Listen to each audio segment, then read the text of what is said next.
시편 1편이 시편 전체를 요약하는 것처럼 이 11절, 12절 말씀도 나머지 베드로 전서의 말씀을 요약하는 말씀과 같습니다. 11절 말씀을 다시 한번 제가 읽어보겠습니다. 사랑하는 자들아, 거류민과 나그네 같은 너희를 권하노니 영혼을 거슬러 싸우는 육체의 정욕을 제어하라 라고 말합니다. 먼저 수신자들에게 사랑하는 이라고 말합니다. 사랑하는 자들아. 그런데 말하기를 거류민과 나그네 같은 너희에게 권하노니라고 말합니다. 여러분, 이 말은 이 성도들이 또 우리가 이 사회에 속하지 않았다라는 것을 이야기합니다. 거류민이나 나그네는 거기에 집을 짓고 사는 사람이 아니라 잠시 있다가 가는 사람을 이야기하기 때문입니다. 여러분, 이 나그네 같은 인생이 뭐가 다를까요? 저는 대학 2학년 때 호주로 배낭여행을 간 적이 있습니다.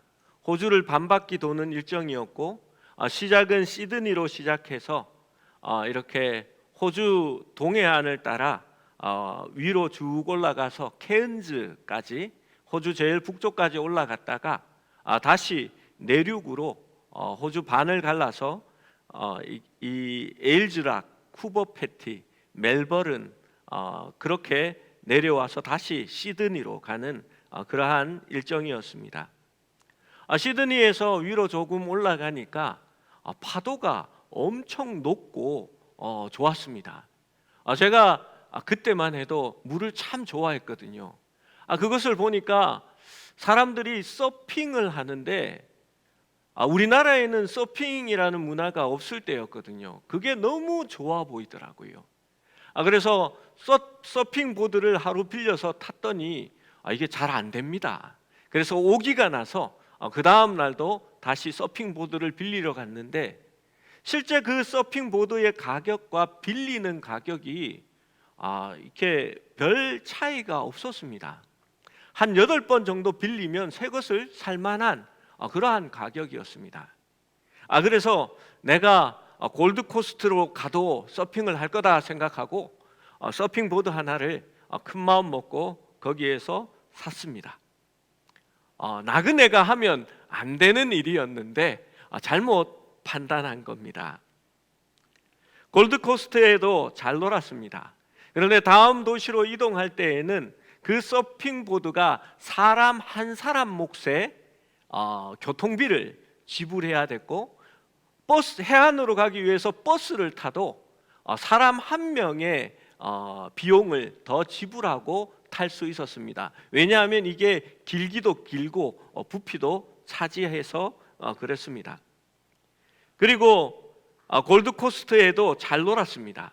그리고 브리즈번을 넘어서 올라가려고 하는데 사람들이 저에게 충고를 해줬습니다. 선샤인 비치를 넘어서면 더 이상 파도가 없다는 겁니다. 호주의 북부에는 산호초가 너무 이렇게 잘 발달되어 있어서 파도들이 그 산호초에 다 걸려버리고 그 위쪽에는 파도가 없는 바다가 존재한다는 것이었습니다. 이 마음에 드는 서핑보드를 어떻게 해야 되나 고민이 되었습니다. 여러분, 호주 사막의 내륙을 간통하는데 그 서핑보드를 가지고 간통하는 것이 얼마나 웃기는 이야기입니까? 그때부터는 짐이 될 것이 분명했습니다. 이것을 한국으로 미리 보낼까 생각했더니 그쪽에는 공항도 없었습니다. 이 한국으로 보내는데 이 비용도 만만치 않은 것을 발견했습니다. 그렇다고 버릴 수는 없지 않습니까? 다음 날 당장 이 도시를 떠나야 하는데 이 서핑보드를 팔기 위해서 엄청나게 싼 가격으로 길바닥에 눕혀놓고 그 위에 종이를 하나 써서 이렇게 얼마에 팝니다 이렇게 써붙이고 길에 앉았습니다. 한 고등학교 아이들쯤 되는 애들이 와서 이렇게 막 이렇게 서핑보드가 너무 좋은데 싸게 판다고, 정말 사야 되겠다고, 우리가 돈이 없다고 얘기하면서 우리가 돈을 모아서 같이 사자, 뭐 이런 얘기를 합니다. 근데 하나이가 얘기합니다. 우리가 얘기하는 거 다 듣고 있잖아 하니까 그 다른 하나이가 일본애인데 영어를 못하는 것 같아 막 이렇게 해서 그 앞에서 얘기를 다 합니다. 그래서 그래도 뭐 비교적 괜찮은 가격에 팔았습니다. 파는데도 우여곡절이 있었죠. 얘네들이 $150를 후려치는 겁니다. 안 그래도 싸게 내놨는데. 그래서 제가 얘기를 다 들었거든요. 돈 있다는 걸 알고 있었습니다. 그래서 니네들한테는 내가 절대 안 판다고, 돈을 더 줘도 안 판다고 하면서 제가 막 들고 이걸 가는 척을 하는데 안 붙잡으면 어떡하지? 뭐 그런 마음을 가지고 하는데 얘들이 얼른 붙잡는 겁니다. 그래서 팔았습니다. 정말 다행이었습니다. 여러분, 여행자들이 그곳에 가면 정말 좋은 것이 많았습니다. 처음 제 눈에 들어온 것은 시드니에 있는 해안가의 집들이었습니다. 가보니까 집값이 엄청 쌌습니다.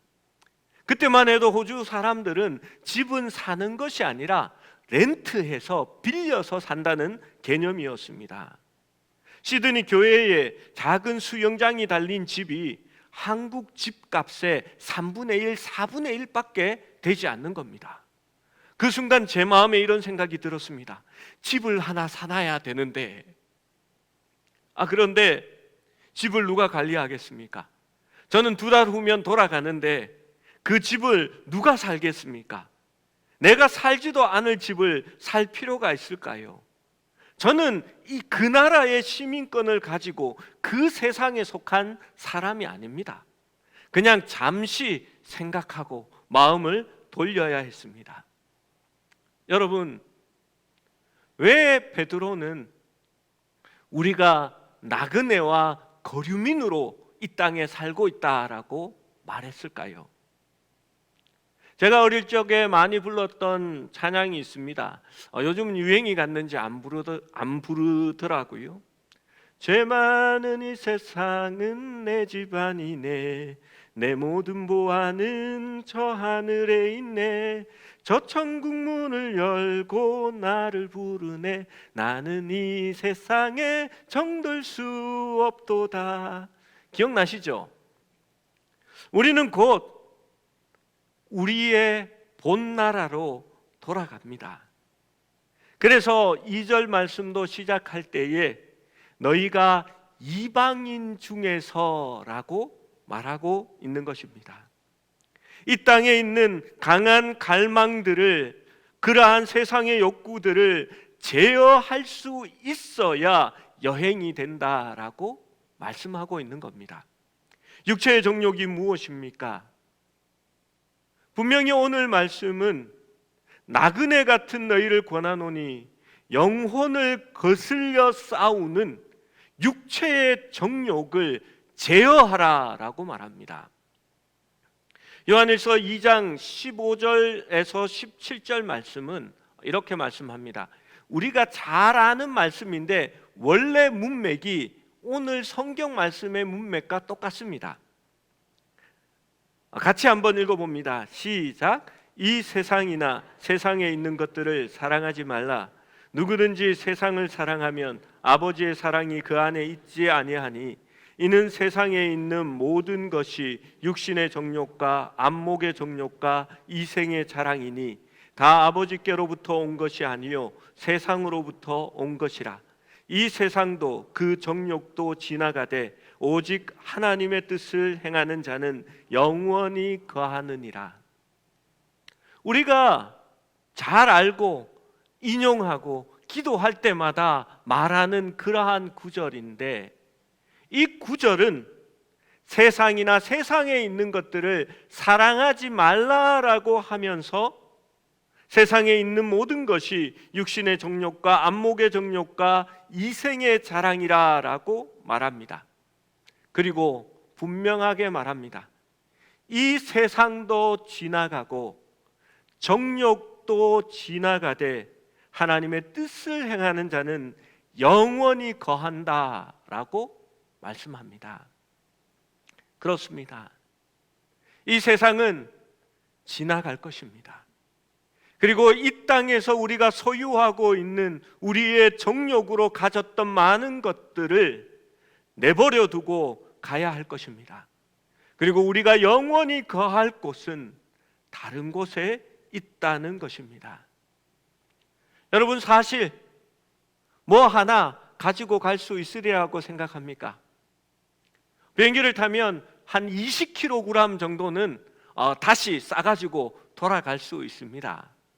그래서 해외에 나가면 뭐 누구에게 줄 선물도 조금 챙기고 또 기념품으로 될 만한 것도 조금 챙겨서 우리는 돌아오곤 합니다.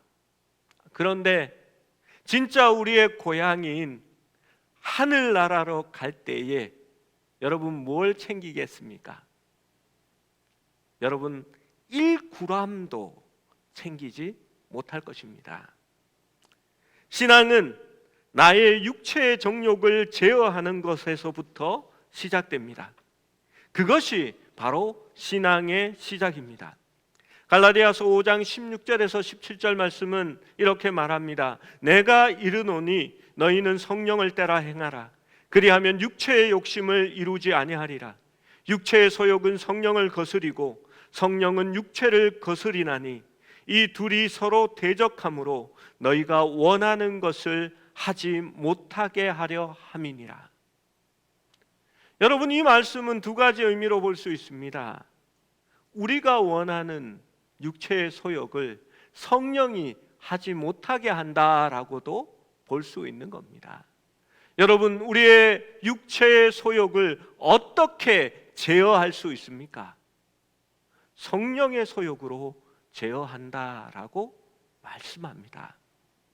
우리가 이 땅의 사람이 아니라 우리가 분명히 하나님의 나라로부터 온 거류민이라면, 우리가 반드시 그곳으로 돌아가야 한다면 우리는 성령의 소욕을 따라 그 성령으로 컨트롤되어지는, 제어되어지는 그러한 사람이 되어야 한다는 것입니다. 이 땅에 정착해서 사는 사람들과 똑같이 살아서는 그리스도인의 정체성을 찾을 수 없다는 것입니다. 여러분, 늘 기억해야 합니다. 나는 거류민이다. 나는 나그네다. 그 사실을 늘 기억해야 하는 것입니다.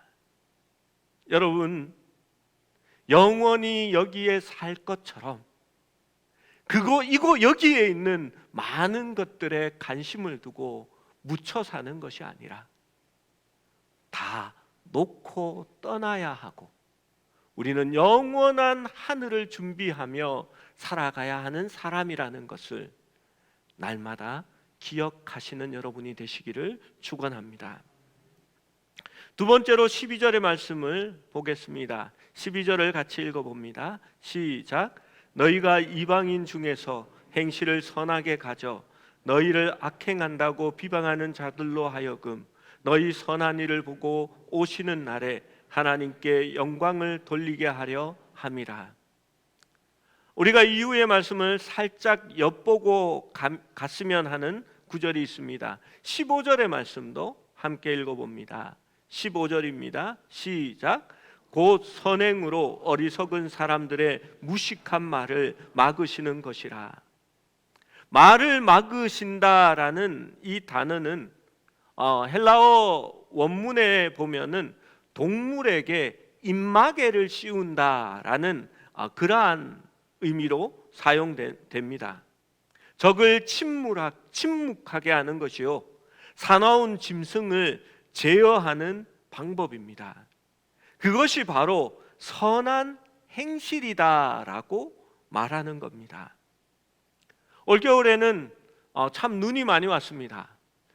눈이 오면 새벽 기도 때 이렇게 와보면 우리 권사님들이 제일 먼저 치우고 계십니다. 일찍 오는 순서대로 치우는 거죠. 오시는 분마다 그 다음 이렇게 눈을 치웁니다. 감사하게도 우리 교인도 아닌데 새벽 기도 오셔서 매일같이 이렇게 눈을 치워주시는 그러한 분도 있습니다. 올해는 유독 많이 왔지요. 눈을 치우는데 교회 앞만 치우는 것이 아니라 저는 꼭 요 1단지와 교회 사이에 내려오는 곳이 내리막입니다. 그래서 좀 미끄럽지요. 그리고 그 사람들이 출근 시간에 그 내리막을 따라 내려와서 횡단보도 건널목 앞에 가서 많이 서게 됩니다. 그러면 마무리는 제가 항상 그쪽의 눈을 치우는 것으로 이렇게 마무리를 합니다. 새벽 기도 전에 못 치우면 새벽 기도가 끝난 다음에라도 그곳을 꼭 치웁니다. 그곳에 눈을 치우고 있으면 주민들이 지나가면서 수고하십니다, 고맙습니다, 교회에서 치우는 거지요 라고 물어줍니다. 그렇게 인사를 하고 가면 기분이 흐뭇합니다. 제 속으로 생각합니다. 교회를 비난하는 사람들이 조금 사라질 거고, 교회를 비난하는 사람들에게 지금 입마개를 씌우고 있다라고 생각합니다. 어떤 사람들은 하나님의 진리를 고의로 무시하고 그리스도인들을 비판합니다. 그들은 무지한 입장을 취하고 진실을 공격합니다. 베드로는 그들에게 침묵을 지키게 하는 방법은 우리가 말로 논쟁해서 이기는 것이 아니라 선한 일로, 선한 행실로 보여주는 것이다 라고 말하고 있는 것입니다. 사실 복음을 전파하기 위한 가장 큰 도구는 우리가 선한 일을 행하며 살고 있는가 하는 것입니다. 어떤 사람이 예수를 믿으라 라고 하면 너나 잘 믿으라 라고 하는 사람이 있는가 하면, 어떤 사람은 믿으라 라고 하지 않는데도 당신이 믿는 그 하나님이면 나도 믿어보고 싶다라고 하면서 찾아오는 사람들이 있습니다. 우리의 행실이 달라야 합니다. 우리가 새벽 기도 시간에 본 고르반이라고 하기만 하면 부모 형제에게 해야 할 책임도 버려버리는 그러한 그리스도인이라면 가족도 좋아하지 않을 겁니다. 주위의 친척들도 저런 예수 믿어서 무엇하나라고 말할 겁니다. 하나님을 믿기 때문에 더 잘해야 하고, 부모를 더 공경해야 하고, 또 이웃들에게도 더 사랑으로 베풀 수 있는 사람들이 되어야 하는 것입니다.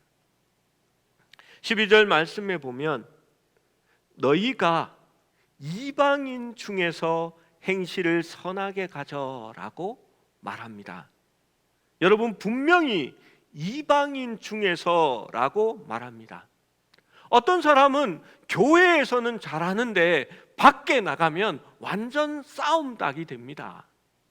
사실 그리스도인 하면 선한 행실을 행하는 사람이라는 그러한 생각을 하는 사람도 있지만, 사실 많은 사람들이 말만 잘하는 사람, 교회에 가서 찬양만 하는 사람이라는 생각들도 하게 됩니다. 왜냐하면 듣고 배우는 것에 비해서 실천하는 것들이 적고, 또 교회에 대해서 뭐라고 하면 막 이렇게 항의하면서 달려드는데 실제로 행동으로 말씀을 보이는 것이 적기 때문입니다.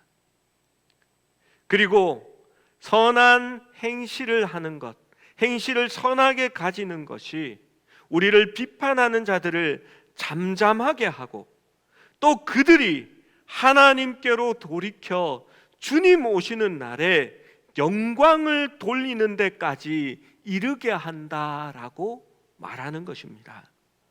복음의 기초는 말하는 것이 아니라 행동하는 것입니다. 우리가 가지고 있는 전도의 가장 큰 도구는 올바르게 행하고 올바르게 생활하는 것입니다.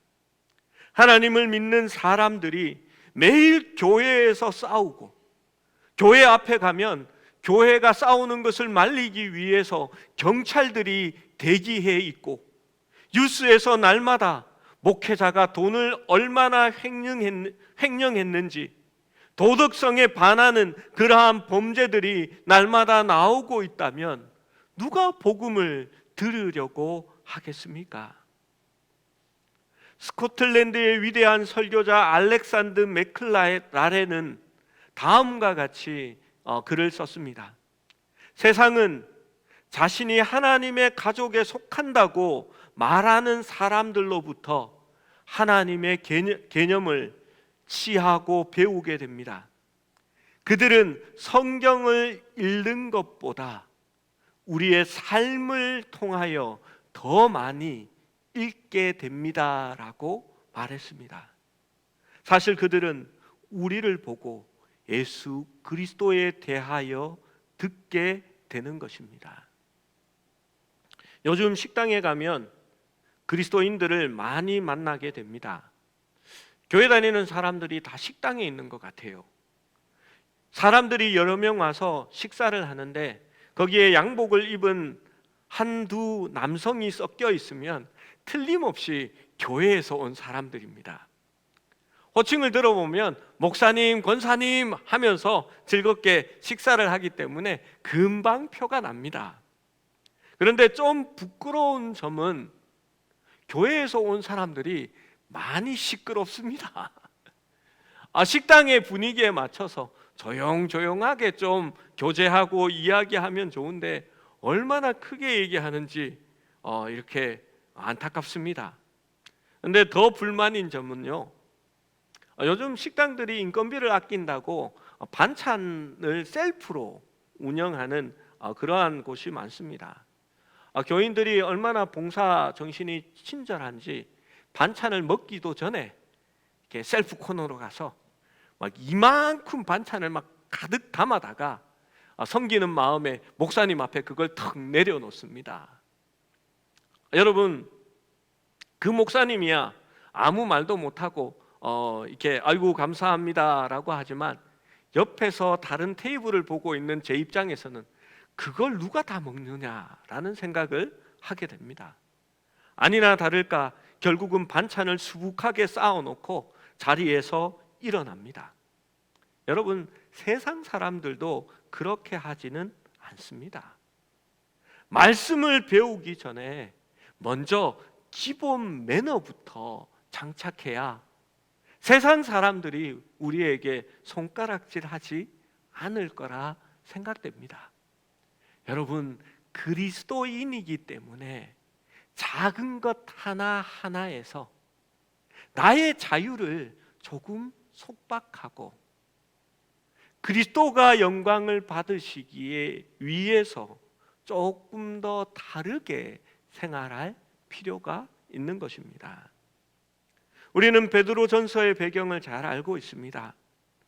이들은 이 베드로전서의 서신을 받았던 이 사람들은 로마의 박해를 피해 본도, 갈라디아, 갑바도기아, 비누니아에 흩어진 그리스도인이었고 그곳에서도 적대적인 환경이었으며 박해를 받고 있었습니다. 이 편지를 받은 그리스도인들은 낯선 땅에서 우호적이지 않은 환경에 직면해 있었습니다. 그곳의 사람들은 가난하고 형편없는 이주자들을 비난하고 이들이 쫓기어 이렇게 여기까지 온 것은 악행을 행하는 자들이기 때문에 그곳에서 도망한 것이라 비판했습니다. 그러나 베드로의 편지를 받은 이들은 그곳 사람들에게 피해를 주지 않으려 노력합니다. 그들과 대치하여 싸우지 않았습니다. 오히려 그들은 선행을 행합니다. 베드로전서 이후의 말씀들은 남편으로서 아내로서 하나님의 선한 청지기로서 세상과 다른 모습으로 그들의 선한 삶을 보여주라는 말씀이 계속해서 이어지고 있는 것입니다.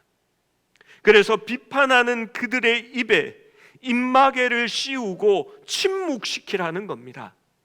그래서 복음을 소유한 신앙에 대한 호기심과 그리스도에 대한 매력을 느끼게 하라라고 말씀하고 있는 것입니다. 여러분 혹시 야구 선수 중에 크레이튼 커쇼 선수를 아십니까? 우리 아시는 분 한번 이렇게 살짝, 예, 세 분만 계십니다. 제가 이럴 줄 알았으면 미리 좀 알려드리는 건데, 첫 번째 사진을 한번 띄워주십시오.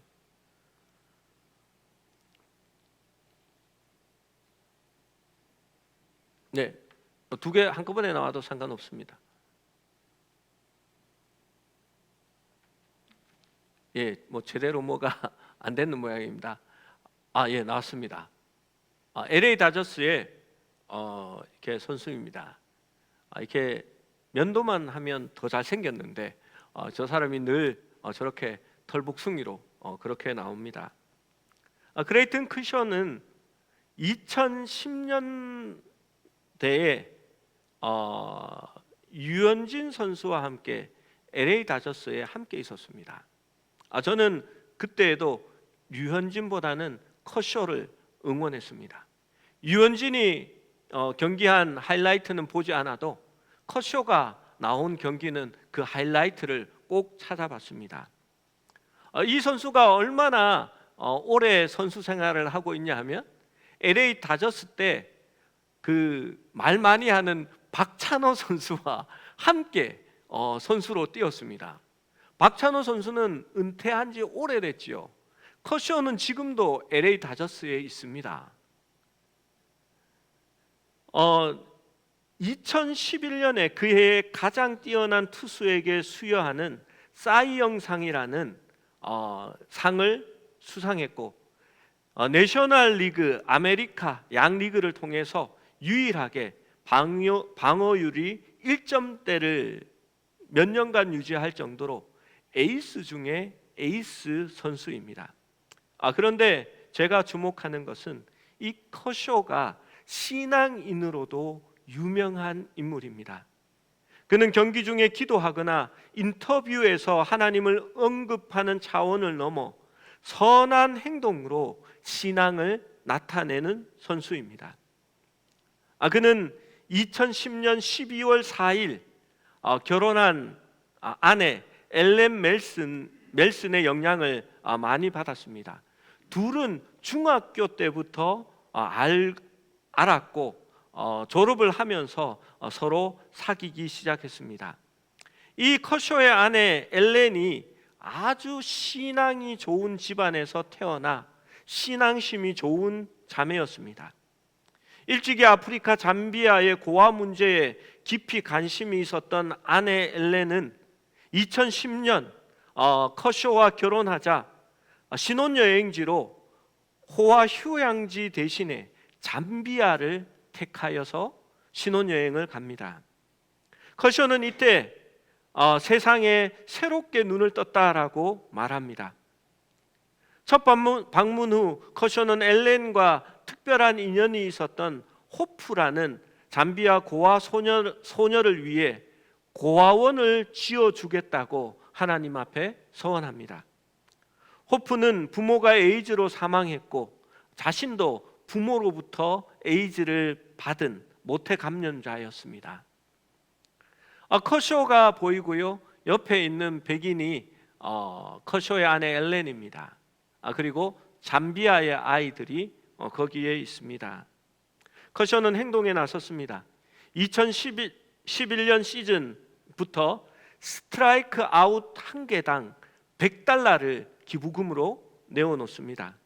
그리고 각종 상을 받을 때마다 상금의 대부분도 기금으로 내어놓았습니다. 그가 싸이 영상을 받은 후에는 스트라이크 아웃 한 개당 $500를 적립했고 그의 후원사도 $100씩을 적립하면서 그가 삼진 하나를 잡을 때마다 $600, 우리나라 돈으로 한 90만 원 정도 될까요? 그 돈을 이 잠비아를 위한 돈으로 내어놓게 됩니다. 여러분, 신앙인이라면 어떤 마음이 들겠습니까? 커쇼가 삼진을 하나 잡을 때마다 와! $600 잠비아로 간다, 그런 마음이 있지 않겠습니까? 그래서 더더욱 커쇼를 응원했고 지금은 노장이 되어서 그렇게 잘 던지지 못해도 LA 다저스의 팬이나 사람들은 여전히 커쇼를 존경하고 자기 팀에 있기를 원하고 있습니다. 그는 2011년 시즌이 끝나고 실제로 자기가 서원했던 호프의 집을 세우게 됩니다. 2012년부터는 커쇼의 도전이라는 단체를 만들어 LA와 달라스에도 자선 활동을 하기 시작하고 학교에 다니지 않는 흑인 아이들을 찾아가서 그들을 학교로 다시 돌려보내고 장학금을 지급하기 시작했습니다. 그는 선행을 베푼 메이저리그에게 주는 로베르토 클레멘터 상을 가장 어린 나이로 수상을 하게 됩니다. 그는 훌륭한 선수에게 주는 사이영 상보다도 이 상이 내게 더 귀하다라고 말했습니다. 그리고 지금도 커쇼는 겨울 시즌이 야구 시즌이 끝나고 겨울이 되면 잠비아에서 머물며 자선 활동을 합니다. 잠비아에는 아이들이 야구를 모른답니다. 그러니까 이렇게 훌륭한 야구 선수도 모르는 겁니다. 이 아이들은 축구만 좋아합니다. 그래서 커쇼가 이렇게 말합니다. 내가 야구 대신 축구를 했으면 더 좋았을 걸. 그런 얘기를 합니다. 그런데 이 커쇼가 TV에 나와서 이런 말을 했습니다. 억지로 나의 신앙을 다른 이에게 강요할 수는 없습니다. 그러나 가장 좋은 전도는 내가 기독교인으로서 어떻게 사는가를 보여주는 것입니다. 라고 이야기했습니다. 여러분, 그가 미치는 영향력은 참으로 대단했습니다. 우리는 계속 여기에 머물며 사는 사람이 아닙니다. 나그네와 거류민 같은 사람들입니다. 영원히 이 땅에 살 것처럼 살아가는 것이 아니라 무언가를 하늘나라를 위해서 좀 더 쌓아두어야 하지 않겠습니까? 만약에 우리가 하늘나라에 보낼 수 있는 것들이 있다면, 우리의 집에 쌓아놓을 것이 있다면 매번 삶을 통하여 귀중한 것을 만날 때마다 하늘로 미리 보낼 수 있는 삶을 살아야 합니다. 주님은 우리를 데리러 오실 것입니다. 그날은 하나님께 영광을 돌리는 날이기도 하지만 어떤 이들에게는 영원한 심판의 날이 되기도 할 것입니다. 우리의 정체성을 잃어버리고 너무 오래 머물렀고 영원히 살 것처럼 해놓은 것들이 있다면 다시 정리하십시오. 그리고 떠날 준비를 할 수 있어야 합니다. 잠시 길을 잃은 나그네는 괜찮습니다. 그런데 타지에 완전히 정착한 나그네는 나그네가 아니라 이 세상 사람이 되어버린 것입니다. 그리고 본향도 잃어버린 사람들입니다. 여러분, 오늘날의 그리스도인들은 본향을 잃어버린 사람이 많습니다. 하늘을 위하여, 하나님을 위하여, 교회를 위하여 바치는 것, 그것에는 인색하면서 자기 자신을 위하여는 이 땅에 많은 것을 쌓아두고 사는 사람들이 거의 대부분입니다. 베드로는 다시 한번 말합니다. 거류민들, 나그네들이여, 영원히 이 땅에 살아가는 사람이 아니라 나그네 같은 너희가 선한 행실로 말미암아 이 세상 사람들에게 그리스도를 알게 하고 그들도 영원한 천국을 볼 수 있는 삶을 살아가라라고 부탁하고 있는 것입니다. 사랑하는 여러분, 우리도 그러한 삶을 살아가기를 원합니다.